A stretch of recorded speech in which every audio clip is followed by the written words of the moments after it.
On பண்ணிட்டியா? பாருங்க friends, நம்ம வந்து பாரம்பரியமா எப்படி மோர் கரைக்கிறாங்கன்ட்டு பார்க்கலாம். இங்க வந்து எங்க ஊர்ல வந்து பாரம்பரியத்துல எப்படி மத்து, இது பேர் என்ன பேரு? மத்து, இது பேரு திம்பு இருந்தா போதும், நம்ம மோரை கரைச்சிக்கலாம். பாருங்க, மோர் கரைக்க போறோம். எப்படி கரைக்கிறதாயா?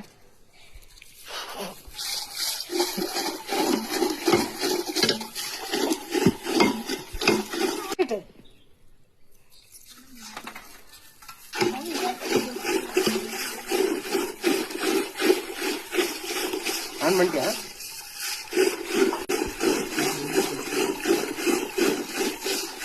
அப்படியே மோரை வந்து பிடி.